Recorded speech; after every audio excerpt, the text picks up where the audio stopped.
রানী, আমার নানুর একমাত্র আদরের নাতনি। এখন শীতকাল চলে এসেছে, আর শীতকালে আমার নানু বলেছে, টুকুস তুই সন্ধ্যার পর কম্বল থেকে নামবি না।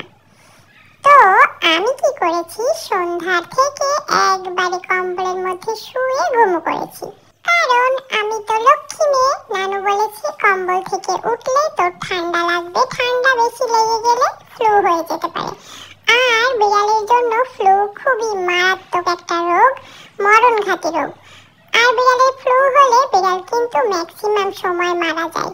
যদিও নানু আমাদেরকে ভ্যাকসিন দিয়ে নিয়েছে। তোমরা তোমাদের বিড়ালকে ভ্যাকসিন দিয়েছো তো?